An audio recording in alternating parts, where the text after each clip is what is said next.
मेरा नाम है मोहित और आपका स्वागत हमारे YouTube चैनल हिस्ट्री चैंपियन में। तो जैसा कि आप जानते हो, आपका जो पेपर होने वाला है, जो फिजिकल ज्योग्राफी का, भौतिक भूगोल का, उससे संबंधित आपके सामने जितने महत्वपूर्ण प्रश्न है उसके बारे में मैं पढ़ा रहा हूँ। तो उसका जो अगला महत्वपूर्ण प्रश्न आपके सामने, भूकंप के प्रकारों के बारे में बताइए, उनके वितरण तथा प्रभावों की व्याख्या कीजिए। मतलब भूकंप कितने प्रकार के होते हैं, उनके भूकंप आने के पीछे कारण क्या होते हैं, उनका वितरण और उनके प्रभाव के बारे में विस्तार से बताना है। मैं ये वीडियो आपके सामने आगे पढ़ाऊं आपके सामने। इससे पहले तो अगर आप ये पीडीएफ फ्री में प्राप्त करना चाहते हो तो आपको क्या करना पड़ेगा भाई? अगर फ्री में प्राप्त करना चाहते हो तो आपको करना पड़ेगा चैनल को सब्सक्राइब, तभी आपको फ्री में पीडीएफ देखने को मिल जाएगी। चैनल को जैसे सब्सक्राइब करोगे, वीडियो को तुरंत लाइक कर देना। डिस्क्रिप्शन में आपके सामने क्या है, डिस्क्रिप्शन में आपको हमारे टेलीग्राम चैनल का लिंक मिलेगा भाई। किसका? टेलीग्राम चैनल का लिंक मिलेगा। उस टेलीग्राम चैनल पे क्लिक करोगे, जैसे टेलीग्राम चैनल पे क्लिक करोगे हमारे टेलीग्राम चैनल पे पहुंच जाओगे। वहां पे फाइल वाला सेक्शन है, फाइल वाले सेक्शन में जाकर सर्च कर लेना ज्योग्राफी छोटे शब्दों में, और वहां पर पढ़ लेना आप अच्छे से। आपके सामने जो बीए फर्स्ट सेमेस्टर ज्योग्राफी के नाम से एक पीडीएफ पड़ी होगी, उस पीडीएफ को जाकर आप अच्छे से डाउनलोड कर लेना और फिर ये पीडीएफ आपके सामने देखने को मिल जाएगी और उसको पढ़ लेना। भौतिक भूगोल से संबंधित अन्य वीडियो देखना चाहते हो, अन्य जो प्रश्नों से संबंधित, तो प्लेलिस्ट का लिंक भी डिस्क्रिप्शन में है। सब्सक्राइब करने के बाद में आपको मिल जाएगा। उस प्लेलिस्ट के लिंक पे सारी की सारी आपके सामने जो जो वीडियोज है वो आ जाएंगे, उनको देख लेना। फ्लिपकार्ट और मंत्रा से अगर कोई प्रोडक्ट खरीदना चाहते हो तो यहाँ पर जो व्यू प्रोडक्ट वाला ऑप्शन है, इस पे क्लिक करके अगर खरीदोगे तो सबसे ज्यादा डिस्काउंट आपको देखने को मिल जाएगा। तो चलो शुरू करते हैं अपना आपके सामने। भूकंप के क्या क्या कारण होते हैं, कितने प्रकार होते हैं और वितरण के प्रभावों के बारे में व्याख्या कीजिए। काफी ज्यादा महत्वपूर्ण प्रश्न है। भूकंप आपके सामने पृथ्वी की सतह का अचानक हिलना या कंपन कहलाता है। भूकंप क्या कहलाता है आपके सामने? अगर जो पृथ्वी होती है उसकी सतह अगर अचानक हिल जाती है या कंपन हो जाती है। भाई कोई भी चीज क्या होती है, आपके सामने टेबल पे रखी हुई चीज अचानक से हिलने लग गई है ना, और किसी ने नहीं ले, अचानक गिर गई, तो आपके बोलते अरे भूकंप आ गया, भूकंप आ गया। आसपास की चीजों में कंपन होने लग जाता है ना। तो इससे क्या हो जाता है आपके सामने, इसी को क्या कहलाता है? भूकंप कहलाता है। जो पृथ्वी के भीतर ऊर्जा का अचानक मुक्त होने के कारण उत्पन्न होता है। और ये किस प्रकार से उत्पन्न होता है आपके सामने? पृथ्वी के भीतर जो ऊर्जा होती है वो अचानक से उसका विस्फोट होता है, उसका अचानक से उसके भीतर से ऊर्जा बाहर निकल जाती है। उसी के कारण आपका क्या होता है, ये भूकंप है, ये देखने को मिलता है। समझ में आ गया आपके सामने? पृथ्वी के ऊर्जा होती है पृथ्वी के अंदर, वो अचानक से बाहर निकलती है और उसी के कारण क्या होता है, भूकंप वो रहता है। क्यों? मैंने अभी बताया आपको, प्लेटें वो स्टेनोस्फेयर के ऊपर टिकी होती हैं। स्टेनोस्फेयर एक लिक्विड होता है जो गर्म मावा जो लावा होता है उससे बना हुआ होता है, गर्म लावे से बना हुआ रहता है। और जब लावा होता है उसमें गैस बन जाती है, मतलब उसके अंदर, या फिर गर्मी होती है, जो ऊर्जा है वो होती है। अब उसको कहीं ना कहीं से आपको तो बाहर निकलने के लिए जगह चाहिए, तो क्या होता है, वो प्लेटों को ऊपर नीचे करता रहता है और इसी से क्या हो जाता है, भूकंप का उत्पन्न हो जाता है। तो भूकंप अब किस किस कारणों से प्लेट उत्पन्न हो सकते हैं, उसका एक कारण तो मैंने बता दिया, बाकी अन्य कारण भी अपन समझेंगे। भूकंप के कारण आपके सामने, भूकंप आने के मुख्य कारण आपके सामने कई प्रकार के हो सकते हैं, लेकिन प्रमुख कारण होता है जो विवर्तनिक गतिविधियां। कौन सी गतिविधियां होती है आपके सामने? विवर्तनिक जो गतिविधियां होती हैं उसके कारण आपके सामने मुख्यतः जो भूकंप है वो आता है। क्या होता है? विशेषकर पृथ्वी की प्लेटें आपस में टकराती हैं या दूर जाने से या फिर उनका आपस में फिसलने से क्या हो जाता है, आपके सामने भूकंप है वो आता है। भूकंप आने का जो मुख्य कारण होता है वो क्या होता है आपके सामने, जो प्लेटें होती है ना वो आपस में क्या तो टकराती रहती हैं या फिर एक दूसरे से दूर दूर जाती हैं या फिर एक दूसरे के ऊपर फिसलती रहती हैं। इसी के कारण क्या होता है आपके सामने, जो भूकंप है वो मुख्यतः देखने को मिलता है। समझ में आ गया? तो ये प्लेटों में जो आपके सामने अलग अलग प्रकार की गतिविधियां दिखाई पड़ती हैं, इसी के कारण जो आपके सामने क्या होता है, भूकंप है वो आता रहता है। पहला सिद्धांत है उसमें प्लेटों का विवर्तनिक सिद्धांत। यह सबसे प्रमुख कारण होता है। प्लेटें सीमाओं पर जब तनाव बढ़ता है और चट्टानें दूर जाती है तो ऊर्जा मुक्त होती है। मतलब प्लेटों का विवर्तनिक सिद्धांत क्या होता है, प्लेटें सीमाओं पर जब तनाव बढ़ता है और चट्टानें टूटती है तो ऊर्जा मुक्त होती है। मतलब जो प्लेटों की जो प्लेट है ना, उसका जो किनारे वाला क्षेत्र होता है उसमें जो तनाव बढ़ता है ना, कैसे हो भाई, एक दूसरे के ऊपर एक नीचे जा रही है, एक ऊपर आ रही है, तो इससे क्या, उनमें तनाव बढ़ेगा। समझ में आ गया? साथ के साथ क्या दूर जाएंगे तब भी उनके बीच में तनाव रहता है, फिर एक दूसरे करीब आते हैं तब आपके सामने उनके बीच में क्या होता है, वो टच होती हैं। इस प्रकार की घटनाएं दिखाई पड़ती हैं। तो चट्टानें टूटती हैं और ऊर्जा क्या होती है, मुक्त होती है। अगले वाला सिद्धांत होता है ज्वालामुखी क्रिया।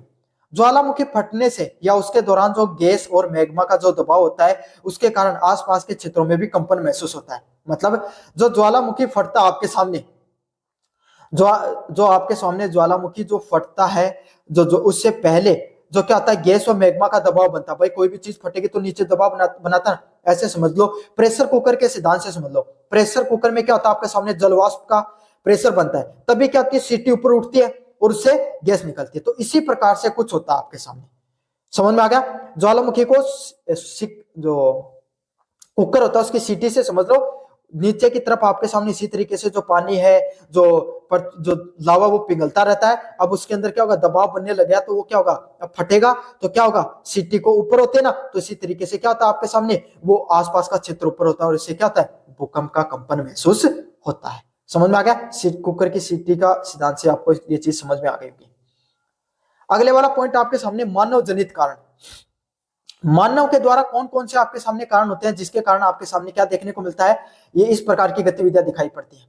बड़े बड़े बांधों का निर्माण करना। अब बड़े बड़े बांधों से क्या होता है, पानी एक जगह रहता है। अब भाई पानी का दबाव पड़ता है, एक जगह बहुत सारा पानी रखोगे तो उससे क्या होगा, उस चीज पर दबाव बनेगा, है ना। तो इससे क्या होता है, जो प्लेटें होती हैं उस पर उस खास क्षेत्र पे ज्यादा दबाव होता है, दूसरे पे कम दबाव पड़ता है, तो इसलिए प्लेटें नीचे धस जाती हैं या फिर ऊपर उठती हैं। इस कारण क्या होता है, वहां पर भूकंप देखने को मिलता है। जो बड़ी बड़ी खानें होती हैं उसका डहना या भूमिगत जो परमाणु परीक्षण किए जाते हैं, इसी के कारण आपके सामने क्या होता है, स्थानीय भूकंप आ जाते हैं। ये सारे भूकंप कैसे हैं, जो कारण बताएं, ये स्थानीय भूकंप के कारण है। जो बांधों का निर्माण करना, खानों का डहना या परमाणु परीक्षण के कारण क्या होते हैं, स्थानीय भूकंप आते हैं आपके सामने। समझ में आ गया आपको विस्तार से इसके बारे में? अगले वाला पॉइंट आपके सामने, भूकंप के प्रकार। भूकंपों को उनकी उत्पत्ति के आधार पर वर्गीकृत किया जा सकता है। मतलब भूकंप होते हैं उसमें उनकी उत्पत्ति के आधार पर उनको क्या किया जा सकता है, वर्गीकृत किया जा सकता है।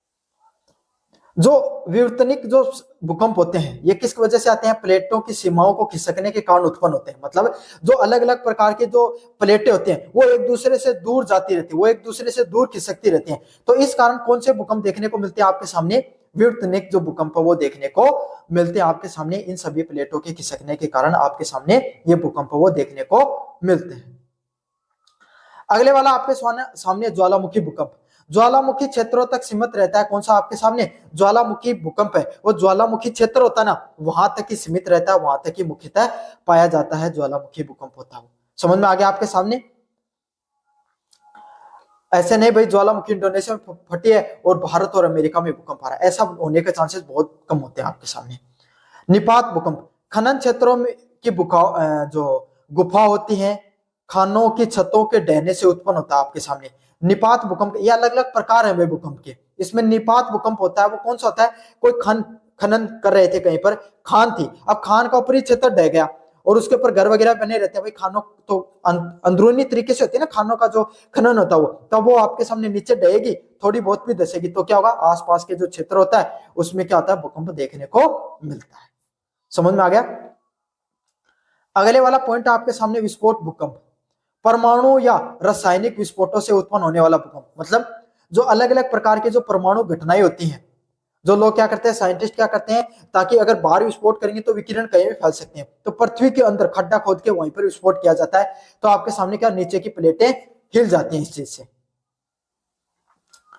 अगले वाला पॉइंट आपके सामने, जलाशय प्रेरित जो भूकंप होता है। बड़े बांधों में भारी मात्रा में पानी जमा होने के कारण आपके सामने क्या होता है, ये भूकंप देखने को मिलता है। भूपटल पे पड़ने वाला जो दबाव होता है इसके कारण क्या होता है, भाई मैंने बताया ये जमीन है, ये जमीन है, इस पे पानी है, तो इस प्लेट पे ज्यादा दबाव रहेगा, इस पे कम रहेगा, तो इसलिए ऐसे हो सकती है, भूकंप आ सकता है। ये तो सामान्य सिद्धांत आप सबको पता है। तो ये अलग अलग प्रकार के सिद्धांत होते हैं। विवर्तनिक सिद्धांत आपके सामने प्लेटों खिसकने से आता है। ज्वालामुखी भूकंप ज्वालामुखी के फटने से आता है। निपात भूकंप आपके सामने कोई भूकंप जो गुफा है उसकी छत के ढहने से आता है। विस्फोट भूकंप आपके सामने जो परमाणु के रासायनिक विस्फोट होते हैं उसके कारण आता है। और जलाशय प्रेरित भूकंप आपके सामने बड़े बड़े जलाशयों में पानी इकट्ठा होने के कारण आता है। समझ में आ गया आपके सामने? अगले वाला पॉइंट है, विश्व के अधिकांश भूकंप मुख्य रूप से 3 बेल्टों व पट्टियों में वितरित किया गया। अब कौन कौन सा वो मुख्य क्षेत्र है जहां पे आपके सामने जो मुख्यतः जो भूकंप आता है उसको किसके नाम से जाना जाता है आपके सामने, तीन अलग अलग प्रकार की प्रमुख पट्टियां हैं जिसमें सबसे ज्यादा भूकंप आता है ना। जो क्षेत्र, जिस क्षेत्र पे सबसे ज्यादा भूकंप आता ना, अब उस क्षेत्र को माप दिया गया है कि भाई इस क्षेत्र में सबसे ज्यादा भूकंप देखने को मिलते हैं। पुरानी घटनाओं के आधार पर, अनुभव के आधार पर इनको बांट दिया गया है। पहला क्षेत्र है परिप्रशांत क्षेत्र, है ना। प्रशांत महासागरीय जो पेटी होती है, सरकम जो पैसिफिक बेल्ट होती है, इसको रिंग ऑफ फायर के नाम से भी जाना जाता है। ये विश्व के लगभग 63% भूकंपों के क्षेत्र इसी के अंदर आते हैं आपके सामने। किसमें आते हैं आपके सामने? जो प्रशांत महासागरीय रिंग ऑफ फायर है, ये क्या प्रशांत महासागरीय पट्टी में आपके सामने दिखाई पड़ती है। 63%, आप समझ सकते हो कितना ज्यादा प्रतिशत है। इतने भूकंप आपको इसी क्षेत्र में देखने को मिलते हैं। इसको प्रशांत महासागरीय प्लेट के नाम से भी जाना जाता है। ये अन्य प्लेटों से आपके सामने क्या रहती है? टकराती रहती है। अगले वाला पॉइंट है आपके सामने मध्य महाद्वीपीय पेटी। ये भूकंपों का दूसरा सबसे महत्वपूर्ण क्षेत्र है, जो अल्पाइन पर्वतमाला, भूमध्य सागर, हिमालय, भारत और चीन को कवर करता है। मतलब मध्य महासागरीय पेटी कौन सी होती है? ये भूकंप आने का दूसरा सबसे बड़ा क्षेत्र है, जिसपे अल्पाइन जो पर्वतमाला वहां पर आता है, भूमध्य सागर के आसपास, हिमालय व भारत व चीन का जो क्षेत्र होता है, ये वो क्षेत्र है जहां पर आपके सामने मुख्यतः क्या होता है? सबसे ज्यादा भूकंप वो देखने को मिलता है आपके सामने। समझ में आ गया? अगले वाला पॉइंट आपके सामने मध्य अंटार्कटिका पेटी। ये कौन सी पेटी होती है? मध्य अंटार्कटिका की पेटी। अंटार्कटिका महासागर के मध्य में स्थित कटक व उसके प्लेटों के अपसारी दूर जाने के कारण आपके सामने ये भूकंप आते हैं। मतलब अंटार्कटिका जो महासागर है, इसमें जो मध्य में जो एक कटक प्लेटें पाई जाती हैं, ये एक दूसरे से दूर जाती रहती हैं। ये घटना अक्सर होती रहती है। इसके कारण क्या होता है? आपके सामने यहाँ पर मुख्यतः भूकंप आते रहते हैं। तो ये तीन प्लेटों का निर्माण किया गया। पहली प्लेट आपके सामने प्रशांत महासागरीय प्लेट, जिसको रिंग ऑफ फायर के नाम से जाना जाता है। सबसे ज्यादा ज्वालामुखी भी यहीं पे फटते हैं, सबसे ज्यादा भूकंप भी यहीं पर आते हैं। और मुख्यतः यहाँ पर भूकंप क्या आता है? ज्वालामुखियों के फटने के कारण यहाँ पर भूकंप देखने को मिलते हैं। अगले वाले भूकंप आते हैं मध्य महासागरीय पेटी में। मतलब भूकंप आने का दूसरा सबसे महत्वपूर्ण क्षेत्र है मिड कॉन्टिनेंटल बेल्ट। सबसे ज्यादा भूकंप यहीं पर आते हैं, जहाँ पे अल्पाइन पर्वत हो गए, ये अलग अलग पर्वतशालाओं में क्या होते हैं आपके सामने क्षेत्र है। यहाँ पर क्या होता है? दो छोटी छोटी प्लेटें आपस में टकराती रहती हैं। इस वजह से जो ये बड़े बड़े पर्वतों का निर्माण हुआ, और इन पर्वतों में अक्सर भूकंप देखने को मिलते हैं। अगले वाला भूकंपीय क्षेत्र है मध्य अंटार्कटिका क्षेत्र, कटक पट्टी। इसमें क्या है? ये प्लेटें आपके सामने अंटार्कटिका महासागर में कटक जो पट्टी है, वापस में दूर दूर जाती रहती है। इस वजह से इनमें भूकंप आते रहते हैं। समझ में आ गया आपके सामने? अब भूकंपों के क्या क्या प्रभाव होते हैं उसके बारे में विस्तार से पढ़ेंगे भाई। इसका पॉइंट आपके सामने प्रत्येक विनाश, इमारतों का ढहना, संचार लाइनों का टूटना, रेल पटरियों का उखड़ना, ये सब भूस्खलन से आपके सामने देखने को मिलता है। भाई क्या होता है आपके सामने? अब भूकंप आएगा तो ये तो फिक्स होता है, इमारतें भी ढहेंगी, संचार लाइनें, रेलवे लाइनें, ये सब आपके सामने, पटरी वगैरह भी उखड़ जाती है इन सब चीजों के कारण। समझ में आपके सामने आ गया? क्यों? क्योंकि भाई जो जगह थी वो हिली, तो उसके ऊपर, उस स्थल के ऊपर, जैसे भाई आप एक बात बताओ, अगर कोई चीज प्लेट है, प्लेट के ऊपर गिलास रख दिया, आप प्लेट को हिलाओगे तो गिलास गिरेगा। बस वही सिद्धांत इसमें लागू हो जाता है। इमारतें ढह जाती हैं, संचार लाइनें टूट जाती है, रेलवे लाइनें की पटरियां भी उखड़ जाती हैं। जल संबंधी प्रभाव, नदियों के मार्ग में परिवर्तन देखने को मिलता है, दलदलों का निर्माण होता है, बांधों का टूटना व भूजल स्तर में बदलाव होता है। मतलब नदियों के मार्ग, पहले से नदियां इस क्षेत्र से जाती थी, भूकंप आने के कारण कुछ उनका क्षेत्र बदल गया, दलदल उसका निर्माण होता है, बांध भी टूट जाते हैं काफी बार, और भूजल के स्तर में भी बदलाव देखने को मिलता है। अगले वाला पॉइंट आपके सामने सुनामी। महासागरीय तल पर भूकंप आने से विशाल समुद्री लहरें उत्पन्न होती है आपके सामने। तो जो महासागरीय जो तल होता है ना, उसमें भूकंप आएगा तो बड़ी बड़ी लहरें उत्पन्न होंगी, और इससे क्या होगा? बहुत बड़ा विनाश आता है आपके सामने। क्यों? ज्वार, बड़े बड़े ज्वार आते हैं आपके सामने, बड़ी बड़ी लहरें आती हैं, इससे क्या होते हैं? सुनामी आ सकती है। जो अधिकतर सुनामी आती है वो कैसे आती है आपके सामने?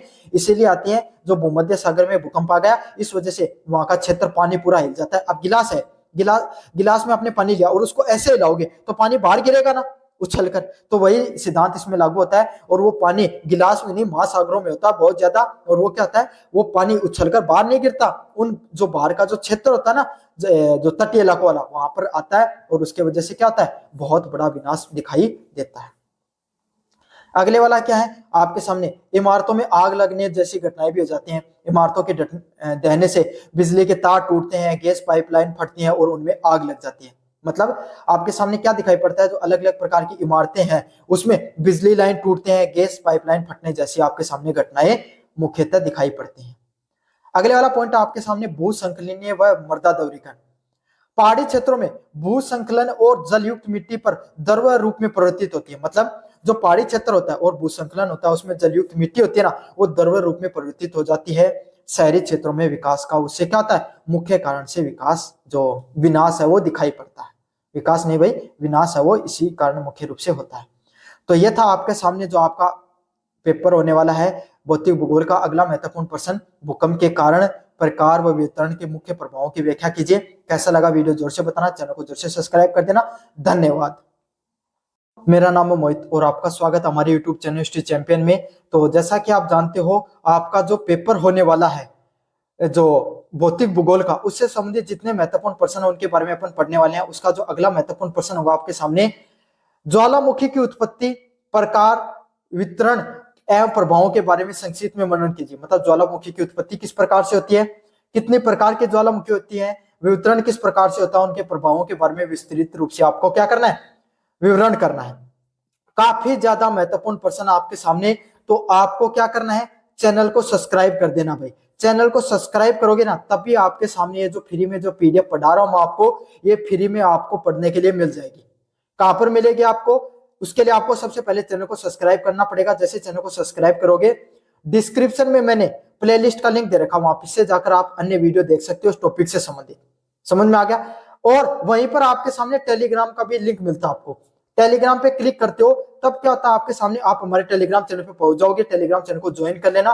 वहां पे फाइल वाला सेक्शन है, उस फाइल वाले सेक्शन में छोटे शब्दों में ज्योग्राफी सर्च करना। और ज्योग्राफी में जैसे आप सर्च करोगे तो नीचे बीए फर्स्ट सेमेस्टर ज्योग्राफी की पीडीएफ पड़ी होगी, वो जाकर पढ़ लेना आपके सामने सारी की सारी। बस आपको इतना ही करना है, सिर्फ जो नीचे की तरफ आपके सामने ज्योग्राफी की पीडीएफ आपके सामने पड़ी होगी, जाना और वहां से जाकर वो पढ़ लेना। साथ के साथ आपके सामने अगर फ्लिपकार्ट मंत्रा से अगर कोई प्रोडक्ट खरीदना चाहते हो तो यहाँ पर जो व्यू प्रोडक्ट वाला ऑप्शन है और शॉप वाला ऑप्शन है, इस पे क्लिक करके आप क्या कर सकते हो, कोई भी फ्लिपकार्ट या मंत्रा से इस कोने में जो ऑप्शन है इस पे क्लिक करके आप कोई भी फ्लिपकार्ट या मंत्रा से कोई भी प्रोडक्ट खरीद सकते हो। समझ में आ गया। चलो शुरू करते हैं अपन वीडियो को। ज्वालामुखी है वो पृथ्वी की सतह पर एक ऐसा छेद व विवर करती है जिससे होकर पृथ्वी के आंतरिक भाग से गर्म मैग्मा, राख और जलवाष्प बाहर निकलते हैं। मतलब मैंने आपको वो सिद्धांत सिखाया था ना, प्रेशर कुकर वाला सिद्धांत, जिसके अंतर्गत मैंने क्या बताया था, प्रेशर कुकर में पानी गर्म होता रहता है, लेकिन जैसे उसमें वाष्प बनती है तो अब वो क्या करती है, अपनी सीटी को ऊपर करता है, उसमें जो छिद्र होता है उससे बाहर आ जाता है। तो इसी प्रकार का अब पृथ्वी पे तो ऐसा कोई छिद्र मिलता नहीं है, तो वो देखते हैं कोई क्या तो उनको ऐसा छेद मिल जाए कहीं ना कहीं, या फिर कोई थोतली जगह मिल जाएगी। उस थोतली जगह से भुरभुरी जगह मिल जाएगी, उससे क्या हो जाता है, वो गर्म मैग्मा, राख और गैसें वो जल वाष्प मिलकर बाहर आ जाते हैं आपके सामने। समझ में आ गया आपके सामने। अगले वाला पॉइंट है, ज्वालामुखी की उत्पत्ति किस प्रकार से होती है। ज्वालामुखी की उत्पत्ति के मुख्य कारण पृथ्वी के अंदर उच्च तापमान का दबाव के कारण जो मेटल है, जो मेंटल जो आपके सामने, जिसको मेंटल के नाम से जाना जाता है, फिर मेटल के नाम से जानते हैं, वो जो आपके सामने चट्टान होती है वो पिघल जाती है, जिसमें मैग्मा है वो उसका क्या होता है, निर्माण होता है। मेटल जो आपके सामने जो नीचे की जो चट्टान होती है वो क्या हो जाती है, आपके सामने पिघल जाती है। और एस्थेनोस्फेयर वो आपके सामने जो ऊपरी परत होती है एस्थेनोस्फेयर, उसका क्या होता है, उस एस्थेनोस्फेयर से वो जो मैग्मा, ज्वालामुखी, जो मैग्मा, जलवाष्प वगैरह क्या होते हैं, बाहर निकल जाते हैं, और उससे क्या होता है, मैग्मा का निर्माण होता है और वही मैग्मा बाहर निकलता है। आपके सामने देखो क्या होता है, जो चट्टानें होती है ना, चट्टानें होती हैं वो आपके सामने नीचे से पिघल जाती है ना। मेटल होता है, जो मेटल जो पहले 3 भाग होते हैं आपके सामने स्थलमंडल के, सबसे पहला क्रस्ट, फिर मेंटल और फिर कोर। 3 अलग अलग मान लो आप 3 भाग होते हैं। आपने इतना तो आपको पता है, ज्योग्राफिक विद्यार्थी हो, है ना। तो मेंटल में आपके सामने मुख्यतः क्या पाई जाती हैं, चट्टानें पाई जाती है, वो पिघल जाती हैं। वो उसको जो पिघला हुआ भाग रहता है मेंटल और जो क्रस्ट के बीच में, उसको एस्थेनोस्फेयर के नाम से जाना जाता है। उस एस्थेनोस्फेयर में मैग्मा रहता है, उस पिघली हुई चट्टानों को मैग्मा के नाम से जाना जाता है, और वही मैग्मा बाहर निकलने का प्रयास करता है। इसी तरीके से क्या होता है, ज्वालामुखी की उत्पत्ति देखने को मिलती है। अगले वाला पॉइंट आपके सामने, प्लेटों की सीमाएं।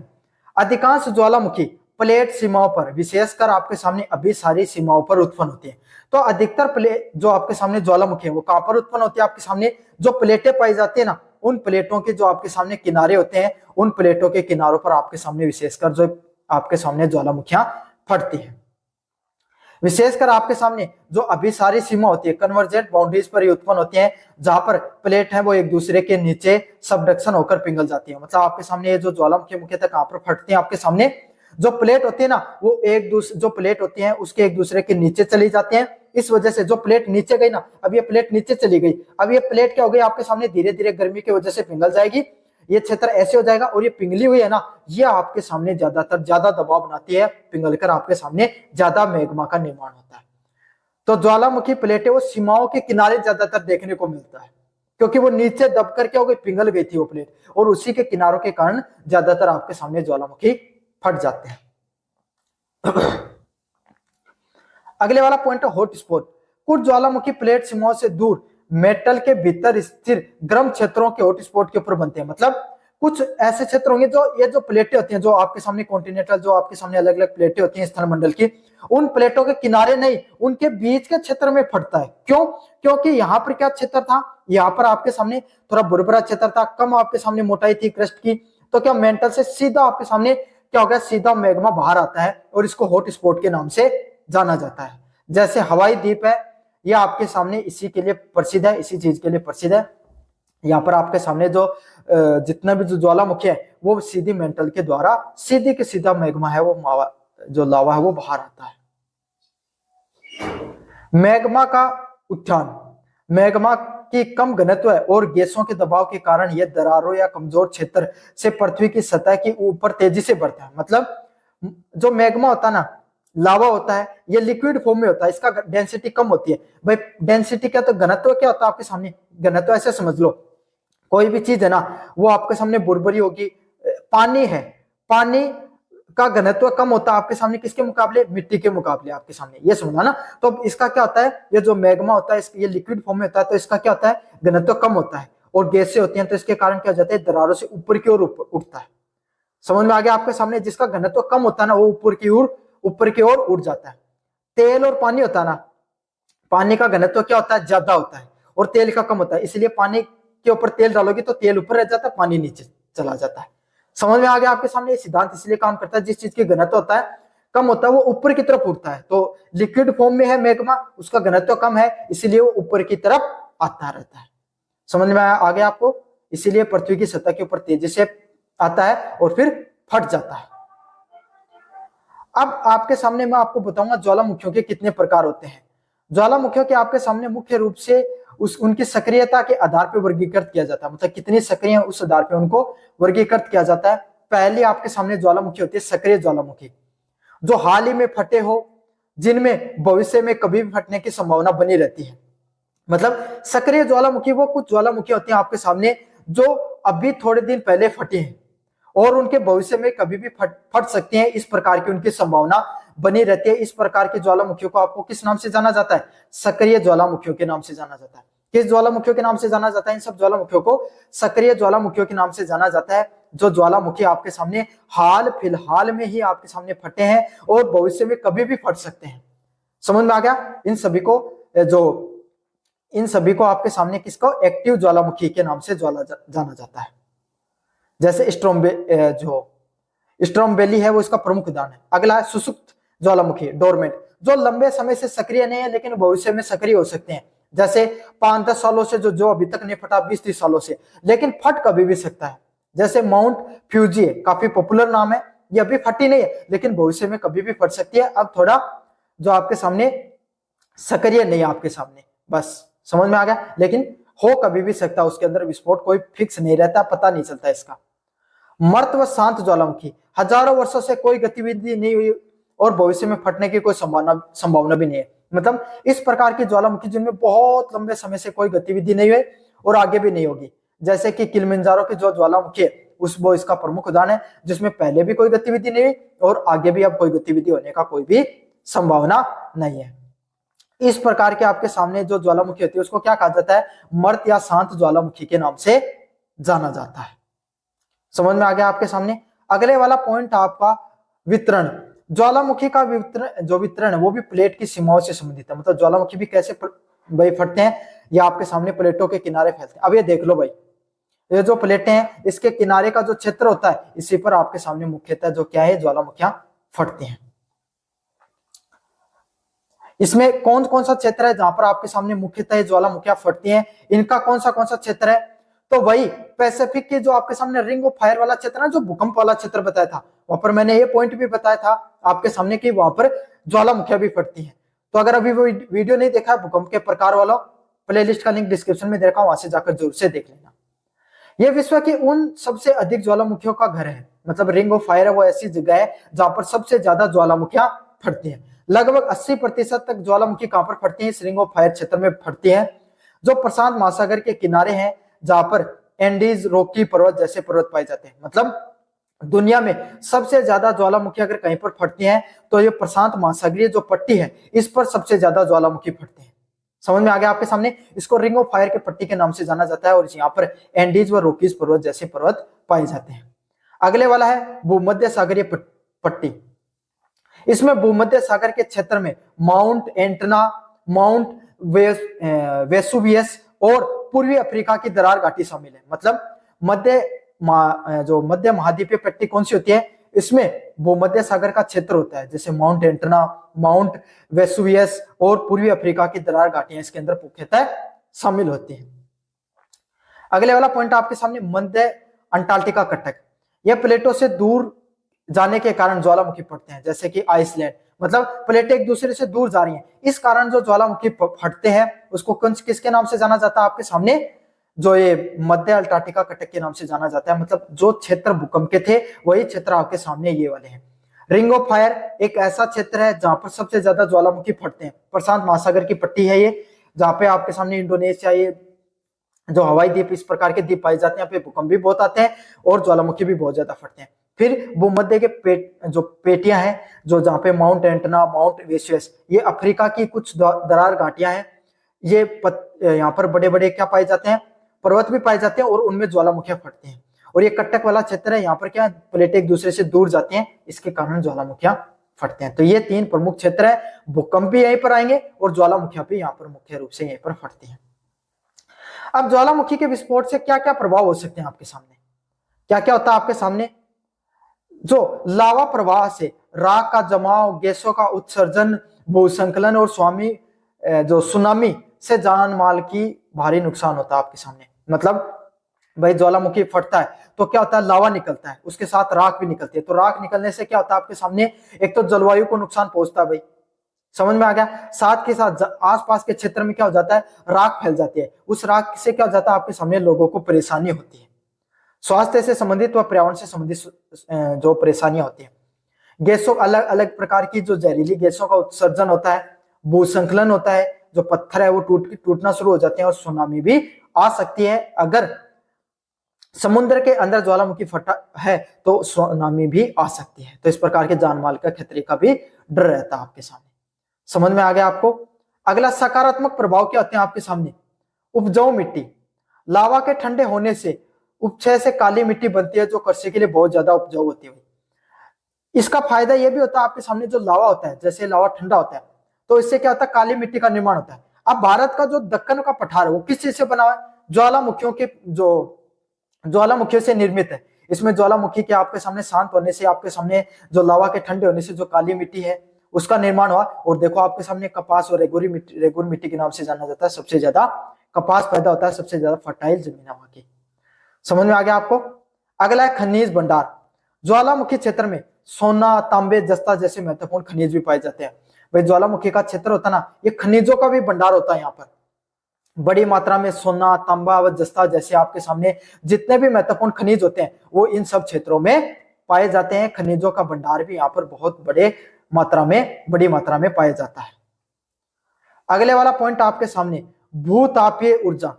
पृथ्वी की आंतरिक गर्मी का उपयोग भूतापीय ऊर्जा के उत्पादन में भी किया जाता है। मतलब पृथ्वी की जो आंतरिक गर्मी होती है ना, उसका उपयोग भूतापीय ऊर्जा के उत्पादन के लिए भी किया जाता है। जियोथर्मल जो एनर्जी होती है उसके उत्पादन के लिए भी इनका उपयोग में लिया जाता है। समझ में आ गया आपको अच्छे से? अगला है पर्यटन। ज्वालामुखी व उसके आसपास की संरचनाओं को, पर्यटकों का आकर्षित भी करते हैं। भाई ज्वालामुखी फटती है तो एक बहुत ही मतलब पूरी दुनिया में वैश्विक रूप से क्या होता है, एक चर्चा फैलती है। तो इससे क्या होता है, वहां पर आसपास के लोग हैं वो घूमने फिरने के लिए भी आते हैं, पूरी दुनिया भर से लोग उन सभी घटनाओं को देखने के लिए आ जाते हैं। तो पर्यटन जो उस क्षेत्र को पर्यटनिक दृष्टि से भी काफी ज्यादा फायदा होता है। तो ये था आपके सामने ज्वालामुखियों का उत्पत्ति किस प्रकार से होती है, कितने प्रकार की ज्वालामुखी होती हैं और उनका वितरण कैसे होता है और प्रभाव कैसे होता है, उसके बारे में विस्तार से पढ़ा। कैसा लगा वीडियो जोर से बताना, चैनल को जोर से सब्सक्राइब कर देना। धन्यवाद।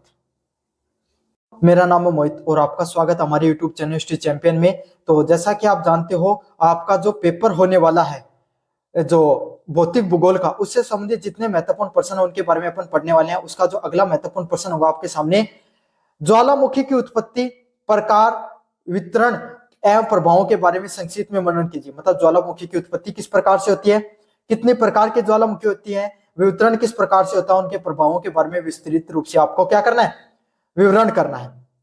काफी ज्यादा महत्वपूर्ण प्रश्न आपके सामने। तो आपको क्या करना है, चैनल को सब्सक्राइब कर देना भाई। चैनल को सब्सक्राइब करोगे ना, तभी आपके सामने ये जो फ्री में जो पीडीएफ पढ़ा रहा हूं आपको, ये फ्री में आपको पढ़ने के लिए मिल जाएगी। कहां पर मिलेगी आपको, उसके लिए आपको सबसे पहले चैनल को सब्सक्राइब करना पड़ेगा। जैसे चैनल को सब्सक्राइब करोगे, डिस्क्रिप्शन में मैंने प्लेलिस्ट का लिंक दे रखा, वहां से जाकर आप अन्य वीडियो देख सकते हो उस टॉपिक से संबंधित। समझ में आ गया। और वहीं पर आपके सामने टेलीग्राम का भी लिंक मिलता है आपको। टेलीग्राम पे क्लिक करते हो तब क्या होता है आपके सामने, आप हमारे टेलीग्राम चैनल पे पहुंच जाओगे। टेलीग्राम चैनल को ज्वाइन कर लेना। वहां पे फाइल वाला सेक्शन है, उस फाइल वाले सेक्शन में छोटे शब्दों में ज्योग्राफी सर्च करना। और ज्योग्राफी में जैसे आप सर्च करोगे तो नीचे बीए फर्स्ट सेमेस्टर ज्योग्राफी की पीडीएफ पड़ी होगी, वो जाकर पढ़ लेना आपके सामने सारी की सारी।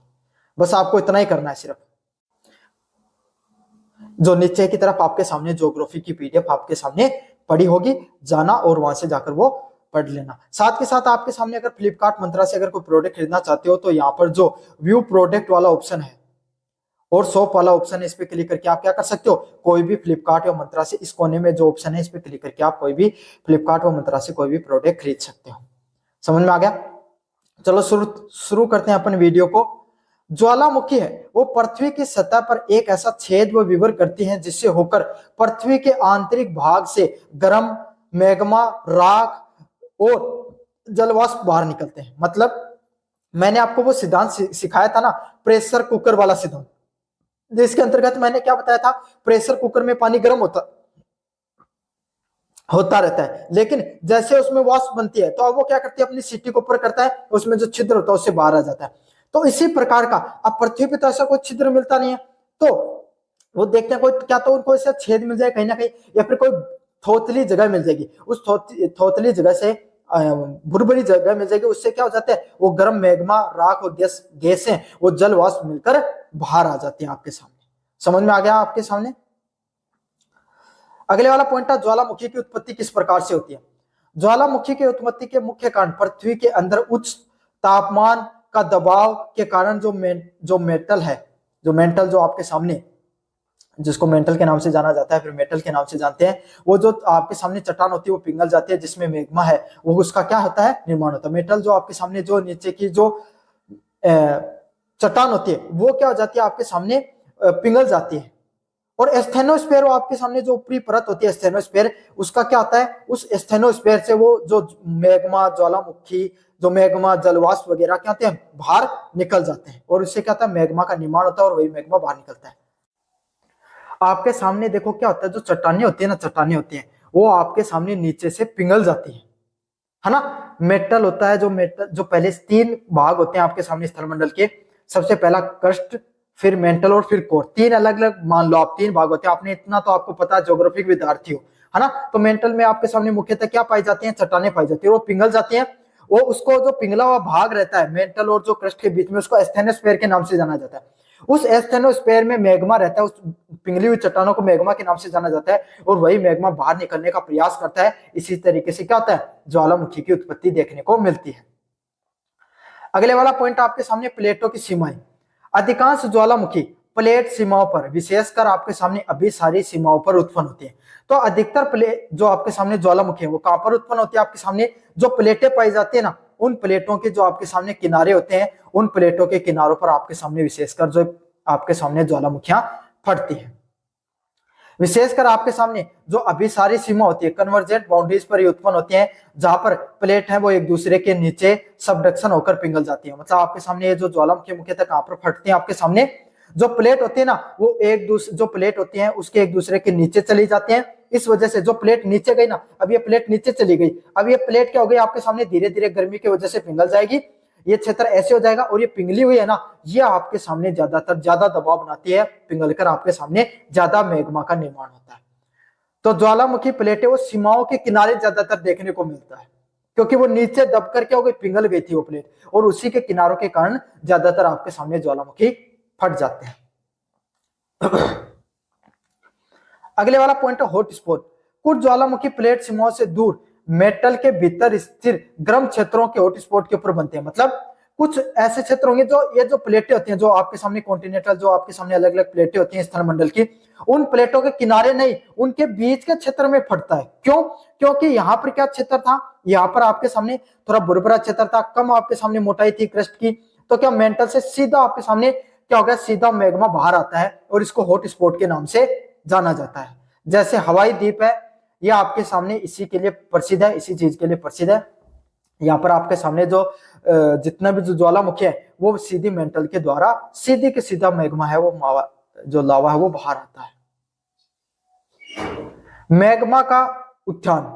मैग्मा की कम घनत्व है और गैसों के दबाव के कारण यह दरारों या कमजोर क्षेत्र से पृथ्वी की सतह के ऊपर तेजी से बढ़ता है। मतलब जो मैग्मा होता है ना, लावा होता है, ये लिक्विड फॉर्म में होता है, इसका डेंसिटी कम होती है। भाई डेंसिटी क्या, तो घनत्व क्या होता है आपके सामने, घनत्व ऐसे समझ लो, कोई भी चीज है ना वो आपके सामने बुरबुरी होगी, पानी है, पानी का घनत्व कम होता है आपके सामने किसके मुकाबले, मिट्टी के मुकाबले, आपके सामने ये समझना ना।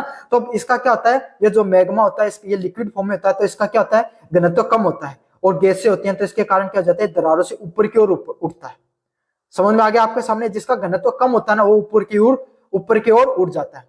तेल और पानी होता है ना, पानी का घनत्व क्या होता है, ज्यादा होता है और तेल का कम होता है, इसलिए पानी के ऊपर तेल डालोगे तो तेल ऊपर रह जाता है, पानी नीचे चला जाता है।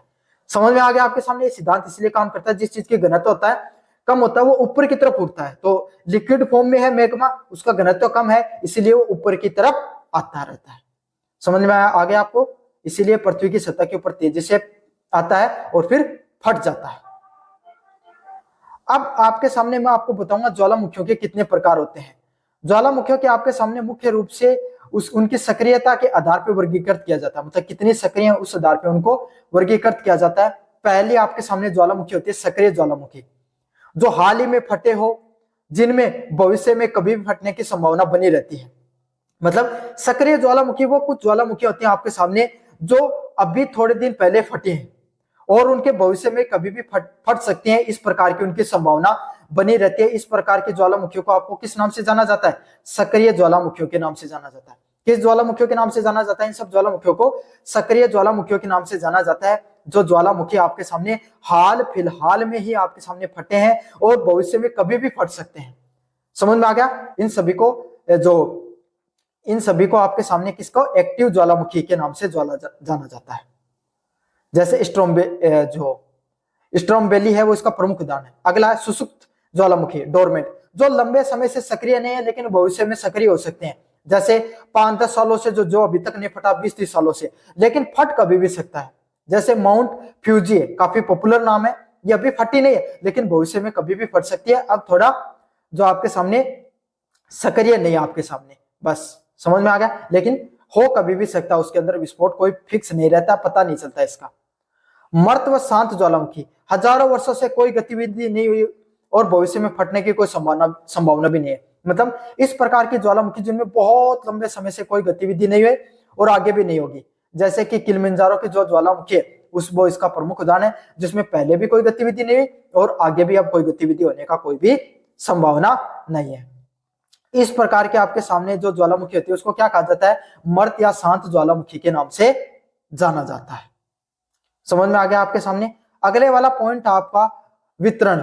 ज्वालामुखी का वितरण है वो भी प्लेट की सीमाओं से संबंधित है। मतलब ज्वालामुखी भी कैसे भाई फटते हैं, ये आपके सामने प्लेटों के किनारे फैलते हैं। अब ये देख लो भाई, ये जो प्लेटें हैं इसके किनारे का जो क्षेत्र होता है इसी पर आपके सामने मुख्यतः जो क्या है, ज्वालामुखियां फटती हैं। इसमें कौन कौन सा क्षेत्र है जहां पर आपके सामने मुख्यतः ज्वालामुखियां फटती हैं, इनका कौन सा क्षेत्र है? तो वही पैसिफिक के जो आपके सामने रिंग ऑफ फायर वाला क्षेत्र है, जो भूकंप वाला क्षेत्र बताया था, वहां पर मैंने ये पॉइंट भी बताया था आपके सामने कि वहां पर ज्वालामुखियां भी फटती हैं। तो अगर अभी वो वीडियो नहीं देखा भूकंप के प्रकार वाला, प्लेलिस्ट का लिंक डिस्क्रिप्शन में दे रखा हूं, वहां से जाकर जरूर से देख लेना। ये विश्व की उन सबसे अधिक ज्वालामुखियों का घर है, मतलब रिंग ऑफ फायर है वो ऐसी जगह है जहां पर सबसे ज्यादा ज्वालामुखियां फटती हैं। लगभग 80% तक ज्वालामुखी कहां पर फटती है? इस रिंग ऑफ फायर क्षेत्र में फटती है, जो प्रशांत महासागर के किनारे हैं, जहां पर एंडीज, रॉकी पर्वत जैसे पर्वत पाए जाते हैं। मतलब दुनिया में सबसे ज्यादा ज्वालामुखी अगर कहीं पर फटती हैं तो ये प्रशांत महासागरीय जो पट्टी है इस पर सबसे ज्यादा ज्वालामुखी फटते हैं। समझ में आ गया आपके सामने? इसको रिंग ऑफ फायर के पट्टी के नाम से जाना जाता है और यहाँ पर एंडीज व रॉकीज पर्वत जैसे पर्वत पाए जाते हैं। अगले वाला है भूमध्य सागरीय पट्टी। इसमें भूमध्य सागर के क्षेत्र में माउंट एंटना, माउंट वेसुवियस और पूर्वी अफ्रीका की दरार घाटी शामिल है। मतलब मध्य महाद्वीपीय पट्टी कौन सी होती है? इसमें भूमध्य सागर का क्षेत्र होता है, जैसे माउंट एंटना, माउंट वेसुवियस और पूर्वी अफ्रीका की दरार घाटियां इसके अंदर मुख्यतः शामिल होती हैं। अगले वाला पॉइंट आपके सामने मध्य अंटार्कटिका कटक। यह प्लेटों से दूर जाने के कारण ज्वालामुखी फटते हैं, जैसे कि आइसलैंड, मतलब प्लेटें एक दूसरे से दूर जा रही हैं, इस कारण जो ज्वालामुखी फटते हैं उसको किसके नाम से जाना जाता है आपके सामने? जो ये मध्य अंटार्कटिका कटक के नाम से जाना जाता है। मतलब जो क्षेत्र भूकंप के थे वही क्षेत्र आपके सामने ये वाले हैं। रिंग ऑफ फायर एक ऐसा क्षेत्र है जहां पर सबसे ज्यादा ज्वालामुखी फटते हैं। प्रशांत महासागर की पट्टी है ये, जहां पे आपके सामने इंडोनेशिया, ये जो हवाई द्वीप, इस प्रकार के द्वीप पाए जाते हैं, यहाँ पे भूकंप भी बहुत आते हैं और ज्वालामुखी भी बहुत ज्यादा फटते हैं। फिर भूमध्य के जो पेटियां हैं, जो जहाँ पे माउंट एंटना, माउंट वेसुवियस, ये अफ्रीका की कुछ दरार घाटियां हैं। ये यहाँ पर बड़े बड़े क्या पाए जाते हैं? पर्वत भी पाए जाते हैं और उनमें ज्वालामुखियां फटती हैं। और ये कटक वाला क्षेत्र है, यहाँ पर क्या प्लेटें एक दूसरे से दूर जाती हैं, इसके कारण ज्वालामुखियां फटते हैं। तो ये तीन प्रमुख क्षेत्र है, भूकंप भी यहीं पर आएंगे और ज्वालामुखियां भी यहाँ पर मुख्य रूप से यहीं पर फटती हैं। अब ज्वालामुखी के विस्फोट से क्या क्या प्रभाव हो सकते हैं आपके सामने? क्या क्या होता है आपके सामने? जो लावा प्रवाह से राख का जमाव, गैसों का उत्सर्जन, भूसंकलन और सुनामी से जान माल की भारी नुकसान होता है आपके सामने। मतलब भाई ज्वालामुखी फटता है तो क्या होता है? लावा निकलता है, उसके साथ राख भी निकलती है। तो राख निकलने से क्या होता है आपके सामने? एक तो जलवायु को नुकसान पहुंचता है भाई, समझ में आ गया। साथ के साथ आसपास के क्षेत्र में क्या हो जाता है? राख फैल जाती है। उस राख से क्या हो जाता है आपके सामने? लोगों को परेशानी होती है, स्वास्थ्य से संबंधित व पर्यावरण से संबंधित जो परेशानियां होती है। गैसों, अलग अलग प्रकार की जो जहरीली गैसों का उत्सर्जन होता है, भूसंकलन होता है, जो पत्थर है वो टूटना शुरू हो जाते हैं और सुनामी भी आ सकती है। अगर समुद्र के अंदर ज्वालामुखी फटा है तो सुनामी भी आ सकती है। तो इस प्रकार के जानमाल का खतरे का भी डर रहता है आपके सामने। समझ में आ गया आपको? अगला सकारात्मक प्रभाव क्या होते हैं आपके सामने? उपजाऊ मिट्टी। लावा के ठंडे होने से उपक्षय से काली मिट्टी बनती है, जो कृषि के लिए बहुत ज्यादा उपजाऊ होती है। इसका फायदा यह भी होता है आपके सामने, जो लावा होता है, जैसे लावा ठंडा होता है तो इससे क्या होता है? काली मिट्टी का निर्माण होता है। अब भारत का जो दक्कन का पठार है वो किस चीज से बना हुआ है? ज्वालामुखियों से निर्मित है। इसमें ज्वालामुखी के आपके सामने शांत होने से, आपके सामने जो लावा के ठंडे होने से जो काली मिट्टी है उसका निर्माण हुआ। और देखो आपके सामने कपास और रेगुर मिट्टी के नाम से जाना जाता है। सबसे ज्यादा कपास पैदा होता है, सबसे ज्यादा फर्टाइल जमीन है वहां की। समझ में आ गया आपको? अगला है खनिज भंडार। ज्वालामुखी क्षेत्र में सोना, तांबे, जस्ता जैसे महत्वपूर्ण खनिज भी पाए जाते हैं। भाई ज्वालामुखी का क्षेत्र होता है ना, ये खनिजों का भी भंडार होता है। यहाँ पर बड़ी मात्रा में सोना, तांबा व जस्ता जैसे आपके सामने जितने भी महत्वपूर्ण खनिज होते हैं वो इन सब क्षेत्रों में पाए जाते हैं। खनिजों का भंडार भी यहाँ पर बहुत बड़ी मात्रा में पाया जाता है। अगले वाला पॉइंट आपके सामने, भूतापीय ऊर्जा। पृथ्वी की आंतरिक गर्मी का उपयोग भूतापीय ऊर्जा के उत्पादन में भी किया जाता है। मतलब पृथ्वी की जो आंतरिक गर्मी होती है ना, उसका उपयोग भूतापीय ऊर्जा के उत्पादन के लिए भी किया जाता है। जियोथर्मल जो एनर्जी होती है उसके उत्पादन के लिए भी इनका उपयोग में लिया जाता है। समझ में आ गया आपको अच्छे से? अगला है पर्यटन। ज्वालामुखी व उसके आसपास की संरचनाओं को पर्यटकों का आकर्षित भी करते हैं। भाई ज्वालामुखी फटती है तो एक बहुत ही मतलब पूरी दुनिया में वैश्विक रूप से क्या होता है, एक चर्चा फैलती है। तो इससे क्या होता है, वहां पर आसपास के लोग हैं वो घूमने फिरने के लिए भी आते हैं। पूरी दुनिया भर से लोग उन सभी घटनाओं को देखने के लिए आ जाते हैं। तो पर्यटन जो उस क्षेत्र को पर्यटनिक दृष्टि से भी काफी ज्यादा फायदा होता है। तो ये था आपके सामने ज्वालामुखियों का उत्पत्ति किस प्रकार से होती है, कितने प्रकार की ज्वालामुखी होती हैं और उनका वितरण कैसे होता है और प्रभाव कैसे होता है, उसके बारे में विस्तार से पढ़ा। कैसा लगा वीडियो जोर से बताना, चैनल को जोर से सब्सक्राइब कर देना। धन्यवाद।